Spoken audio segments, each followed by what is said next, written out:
क्या आपने कभी रात के आसमान में ऊपर देखा है और सोचा है कि हम कहां से आए हैं? यह सवाल कि पृथ्वी की शुरुआत कैसे हुई ने सदियों से इंसान को फैसिनेट किया है। पुराने दार्शनिकों से लेकर आज के वैज्ञानिकों तक हमने चट्टानों, तारों और हमारे शरीर में मौजूद एलिमेंट्स से क्लूज जोड़कर जवाब ढूंढे हैं। पृथ्वी की उत्पत्ति को समझना सिर्फ साइंस नहीं है, ये हमारी अल्टीमेट ऑरिजिन स्टोरी है जो हम सभी को जोड़ती है। यह जर्नी हमें अरबों साल पीछे ले जाएगी, कॉस्मिक एक्सप्लोजन्स, प्लैनेटरी कोलिजन्स और खुद जीवन के जन्म से होते हुए। तो आइए कॉस्मिक घड़ी को रिवाइंड करें और हमारे घर की ड्रामेटिक रचना के गवाह बने।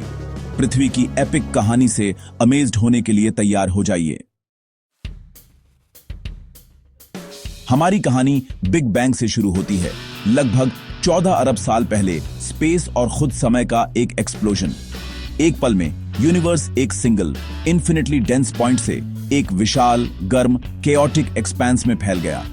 जैसे जैसे यह ठंडा हुआ, पहले पार्टिकल्स बने, फिर एटम्स, मुख्यतः हाइड्रोजन और हीलियम। लाइट आखिरकार फ्री हो गई, पीछे छोड़ गई कॉस्मिक माइक्रोवेव बैकग्राउंड, यूनिवर्स की सबसे पुरानी फोटोग्राफ। ग्रेविटी ने गैस को क्लम्प्स में खींचना शुरू कर दिया, जिससे पहली गैलेक्सीज और स्टार्स बने।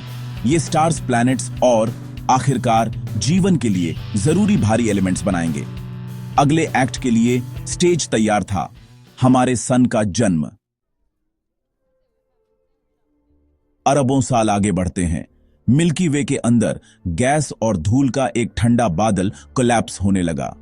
एक सुपरनोवा शॉकवेव से ट्रिगर होकर ग्रेविटी ने बादल को अंदर खींचा, इसे एक फ्लैट रोटेटिंग डिस्क में बदल दिया। केंद्र में प्रेशर और हीट इतनी बढ़ गई कि न्यूक्लियर फ्यूजन इग्नाइट हो गया। एक स्टार का जन्म हुआ, हमारा सन। सन ने नेबुला के अधिकांश मटेरियल को कंज्यूम कर लिया, जिससे लेफ्टओवर्स का एक स्वर्लिंग डिस्क बच गया। यह डिस्क प्लैनेट्स का बर्थ प्लेस बनेगा, जिसमें पृथ्वी भी शामिल है। सन की एनर्जी और ग्रेविटी ने अब बाद में आने वाली हर चीज को शेप दिया। 4.5 अरब साल पहले हमारे सोलर सिस्टम की कहानी सचमुच शुरू हुई। सन के फायरी बर्थ से दुनिया के बिल्डिंग ब्लॉक्स उभरे। युवा सन गैस, धूल और बर्फ के एक केओटिक डिस्क से घिरा हुआ था। यह डिस्क धीरे धीरे घनीभूत हो रहा था, जिससे छोटे छोटे कण एक साथ आने लगे।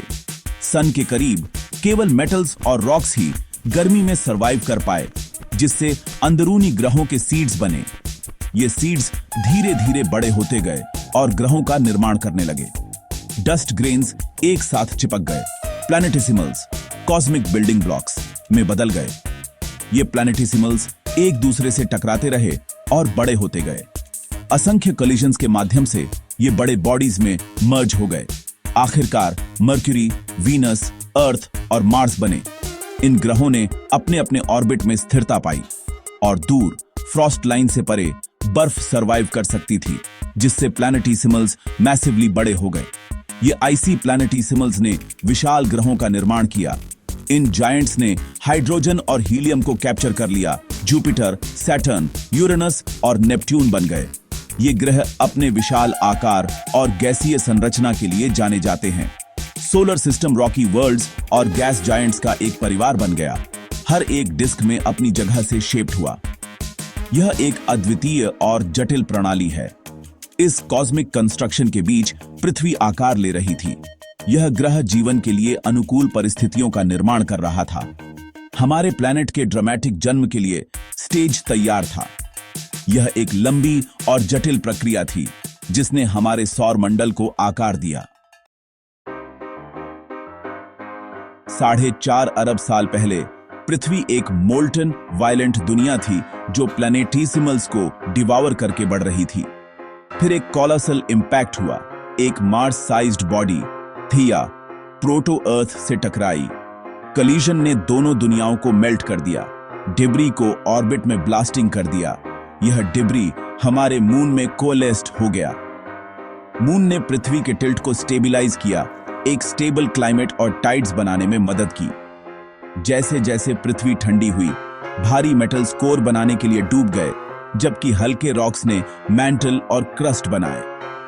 इस लेयर्ड स्ट्रक्चर ने जियोलॉजी और एक प्रोटेक्टिव मैग्नेटिक फील्ड के लिए स्टेज तैयार किया। पृथ्वी बैटर्ड और ट्रांसफॉर्म्ड अगले चैप्टर के लिए तैयार थी। मून फॉर्मिंग इंपैक्ट के बाद पृथ्वी की सतह धीरे धीरे ठंडी हुई, एक पतली अनस्टेबल क्रस्ट में सॉलिडिफाइंग हुई। ग्रह पर लगातार एस्ट्रॉयड बम्बार्डमेंट होता रहा, जिससे यह वॉल्केनिकली एक्टिव रहा और इसकी सतह को रीशेप करता रहा।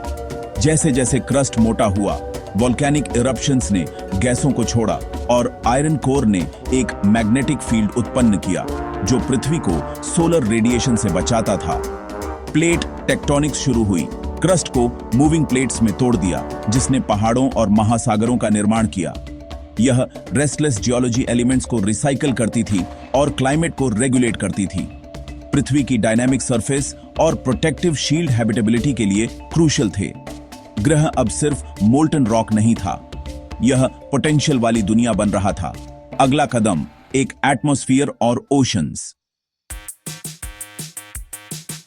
वॉल्केनोज ने गैसें बाहर निकाली जिनमें कार्बन डाइऑक्साइड, वाटर वेपर और अन्य गैसेस शामिल थीं, जिससे पृथ्वी का पहला मोटा टॉक्सिक एटमॉस्फेयर बना। एक ऐसा वातावरण जो जीवन के लिए हॉस्टाइल था, जो कार्बन डाइऑक्साइड, वाटर वेपर और नाइट्रोजन से भरपूर था। यह वातावरण डेंस और गर्म था। पानी वॉल्केनिक आउटगासिंग और आइसी कॉमेट्स से आया, जो पृथ्वी की सतह पर टकराए, जिससे ओशंस के लिए इंग्रेडिएंट्स मिले। ये इंग्रेडिएंट्स धीरे धीरे जमा हुए।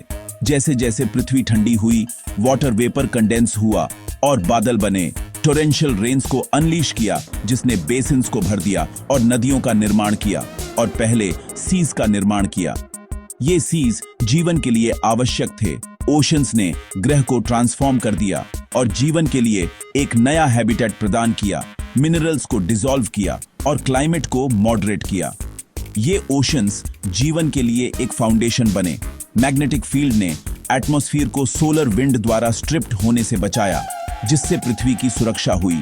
एक स्टेबल क्रस्ट, एक प्रोटेक्टिव शील्ड और विशाल ओशंस के साथ पृथ्वी आखिरकार हैबिटेबल थी। यह एक महत्वपूर्ण मोड़ था। सबसे एक्स्ट्रॉर्डिनरी इवेंट के लिए स्टेज तैयार था, जीवन की उत्पत्ति। यह एक नई शुरुआत थी। आग और पानी से एक नई दुनिया उभरी। यह दुनिया जीवन के लिए तैयार थी, बस जीवन ही मिसिंग था। लेकिन यह जल्द ही बदलने वाला था। चमत्कार शुरू होने वाला था। जीवन की कहानी बस शुरू हो रही थी।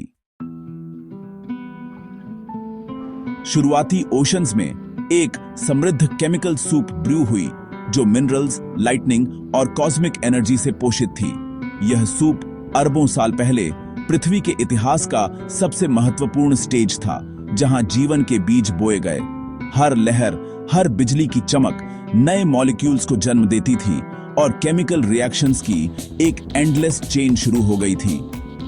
सिंपल मॉलिक्यूल्स धीरे धीरे कॉम्प्लेक्स वंस में इकट्ठे हुए। कुछ ने रेप्लिकेट करने की क्षमता प्राप्त की। ये सेल्फ रेप्लिकेटिंग मॉलिक्यूल्स जीवन की पहली फेंट स्पार्क थे, नेचर की पहली एक्सपेरिमेंट, जिसने आगे चलकर एवोल्यूशन की नींव रखी। पहला जीवन सिंगल सेल्ड माइक्रोब्स उभरा, केमिकल एनर्जी पर फीडिंग करता हुआ। ये माइक्रोब्स माइक्रोस्कोपिक होने के बावजूद पूरे ओशन में फैल गए और धीरे धीरे बायोस्फीयर को बदलने लगे। अरबों सालों तक इन टाइनी ऑर्गेनिजम्स ने ग्रह पर राज किया। वे हर जगह मौजूद थे, गहरे समुद्र से लेकर उथले पानी तक, और जीवन के लिए जरूरी बिल्डिंग ब्लॉक्स तैयार करते रहे। फिर साइनोबैक्टीरिया ने फोटोसिंथेसिस विकसित किया, सनलाइट का उपयोग करके भोजन बनाने और ऑक्सीजन को वेस्ट के रूप में छोड़ने के लिए। यह इनोवेशन पृथ्वी के इतिहास में एक टर्निंग पॉइंट था। ऑक्सीजन ने दुनिया को ट्रांसफॉर्म कर दिया। पहले ओशंस को रस्टिंग किया, फिर हवा में जमा हो गया। धीरे धीरे वातावरण बदलने लगा और जीवन के लिए नई संभावनाएं खुलने लगी। द ग्रेट ऑक्सीडेशन इवेंट ने कई शुरुआती जीवन रूपों को वाइप्ड आउट कर दिया, लेकिन इसी ने कॉम्प्लेक्स लाइफ के लिए रास्ता साफ किया। यह मास एक्सटिंक्शन एवोल्यूशन की कहानी का एक जरूरी हिस्सा था। ऑक्सीजन ने ओजोन लेयर बनाया, जो पृथ्वी को हार्मफुल रेडिएशन से बचाता था। इस प्रोटेक्टिव शील्ड के बिना एडवांस्ड लाइफ का विकास संभव नहीं था। जीवन के अगले चैप्टर्स डाइवर्सिटी, कॉम्प्लेक्सिटी और एवोल्यूशन अब संभव थे।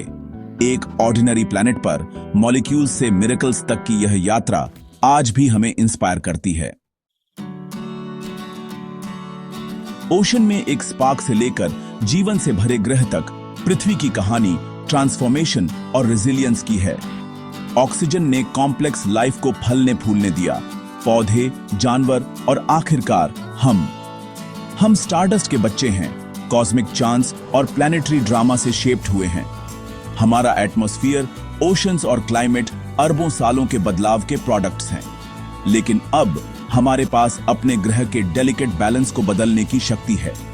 पृथ्वी की उत्पत्ति को समझना हमें इस यूनिक दुनिया की रक्षा करने की हमारी जिम्मेदारी की याद दिलाता है।